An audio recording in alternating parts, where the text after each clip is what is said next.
एमसिसीका दलाल हुन् भन्नु छ हर्क साम्पाङजीको। यो अन्तर्राष्ट्रिय भू राजनीति हर्क साम्पाङजीले बुझ्नु भएको छैन। तीनटा नयाँ शक्तिको खेदो खनेर आफू स्थापित हुन्छु भन्ने चाहिँ उहाँको पटमूर्खता हो। म उहाँलाई यहीँबाट चुनौती दिन चाहन्छु कि हर्क साम्पाङजी यस जोगाउन हामी नेपालीले खुकुरी बोकेर चाहिँ काला पानीमा गएर देश बस्ने अवस्था होइन। जस्तै केपीले चुच्चे निकालिदिनु भएको छ अनि उचाल्नु भएको छ नेपाली जनतालाई, अनि रातिको लम्पसार परेर रहेको एजेन्टलाई बालटारमा राति 11 बजे 12 बजे भेट्नुहुन्छ। यसरी राजनीति हुँदैन।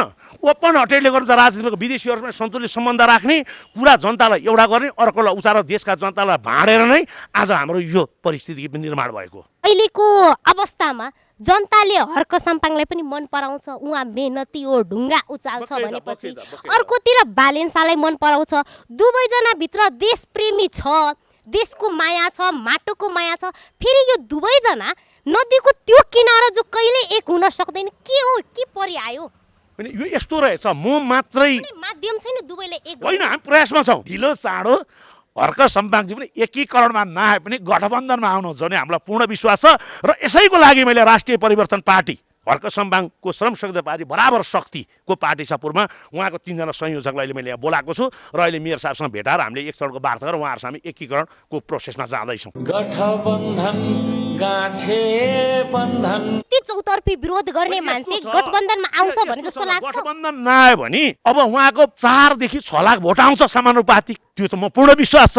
एउटा प्रतिशतमा सिट त चाहियो नि त, न त त्यो फोस्सा हुन्छ फेरि त्यो 4-5 6 लाख मत। त्यसले गर्दा हर्कजीलाई म यहीँबाट तपाईँलाई भन्न चाहन्छु कि पूर्वबाट उठ्नुभयो भने तपाईँले जित्नुहुन्न, किनभने तपाईँको जति सपोर्ट छ त्यति नै विरोध छ। काठमाडौँ आउनुहोस्, काठमाडौँको क्षेत्र नम्बर 10 राजन केसीजीले पनि कङ्ग्रेसबाट चुनाव उठ्दिन भन्नुभएको छ।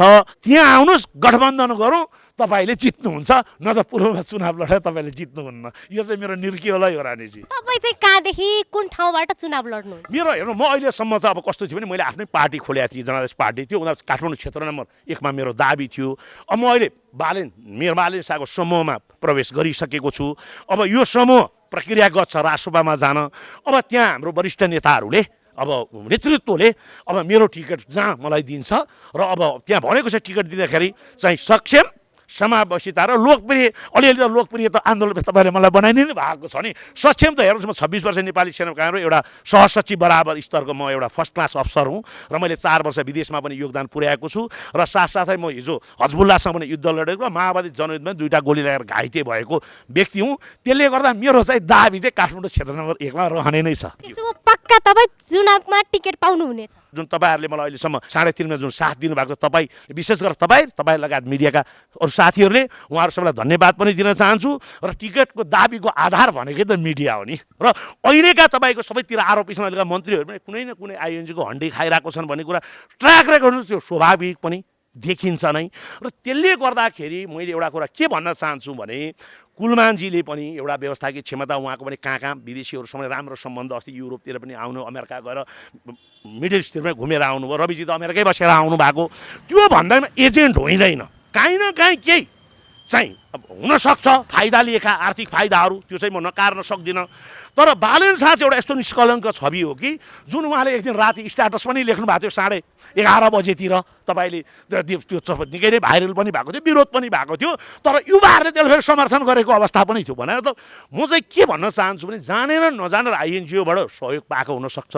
तर अब हाम्रो पुराना शक्तिको नेताहरू एउटा स्टप ग्यास 4वटा सिलिन्डर पनि गएर भारतीय दूतावासमा लम्पसार भएर बुझेको अवस्था र आफैले नै नेपालको राजनीतिलाई बारम्बार भारतमा चाहिँ आफ्नो व्यक्तिगत फाइदाको लागि बुझाएको अवस्था थियो।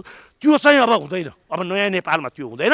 अब नयाँ नेपालमा भावी प्रधानमन्त्री जुन बालेन शाहको अहिले परिकल्पना गर्छ, उहाँको नेतृत्वमा नेपाल प्रधानमन्त्री आइसकेपछि सन्तुलित व्यवहार हुन्छ, सबै छिमेकी मुलुक असंलग्न परराष्ट्र नीति हुन्छ र विदेशीसँग सुमधुर सम्बन्ध भएर हामी कसैको रणनीतिक साझेदार पनि हुँदैनौँ। जुन एमसिसी मुद्दा, त्यो अमेरिकाको एउटा राजनैतिक चाहिँ विश्व राजनीतिमा आफ्नो उपस्थितिको लागि एमसिसीको मुद्दा थियो र एमसिसीको मुद्दालाई पनि नेपालीमा आएर चाहिँ अमेरिका बुट बजार छ। एमसिसीका दलाल हुन् भन्नु छ हर्क साम्पाङजीको। अब यो बिर्के बुद्धि भन्ने विनाशकारी विपरीत बुद्धि। एमसिसी मुर्दाबाद भन्यो भने म राजसभामा जान्छु, घन्टी बजाउन म पनि तयार छु। अब यस्तो छ, सुन्नुहोस् है त, यो अन्तर्राष्ट्रिय भू राजनीति हर्क साम्पाङजीले बुझ्नु भएको छैन। यो प्रजातन्त्रको सबैभन्दा सुन्दर चिज भनेको नै निर्वाचन हो। निर्वाचन मार्फत नै जनताले जनप्रतिनिधिहरू छानेर कानुन बनाउनको लागि पठाउँछन्।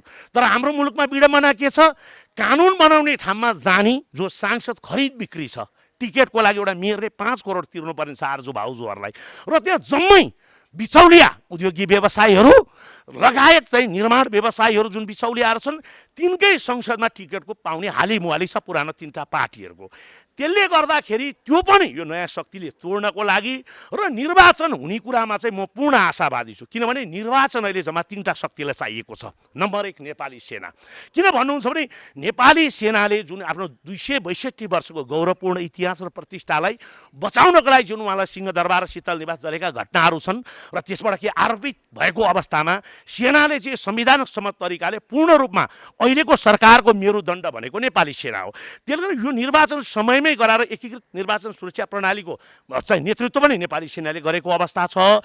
त्यसले गर्दा यो समयमै निर्वाचन गरेर चाहिँ नेपाली सेना त्यसको जस लिन चाहन्छ।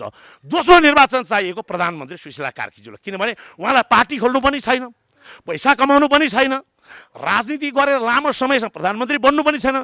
उहाँले एउटा चिफ जस्टिस पनि हुनुभयो, पहिलो महिला, र साथसाथै पहिलो महिला प्रधानमन्त्री भएर चाहिँ सुवर्ण अक्षरले नेपालको इतिहासमा नाम लेखाइसक्नु भएको छ। उहाँ विवादमा आउन पनि चाहनुहुन्न र अर्को रक्तपात मुलुकमा होस् पनि चाहनुहुन्न। त्यसकारण उहाँलाई पनि निर्वाचन चाहिएको छ।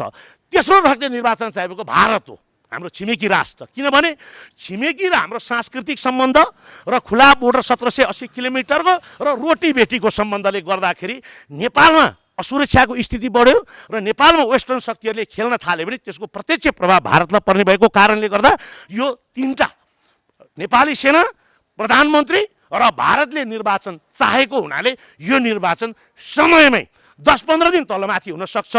तर मैले सुने अनुसार चाहिँ अब निर्वाचन 2 चरणमा हुन्छ। पहिलो चरणमा चाहिँ सबै जिल्लाहरू र दोस्रो चरणमा चाहिँ हिमालको 18वटा जिल्ला दोस्रो चरणमा हुने प्रक्रिया चाहिँ मैले सुनेको छु नेपाली सेनाका केही अधिकृतहरूबाट पनि।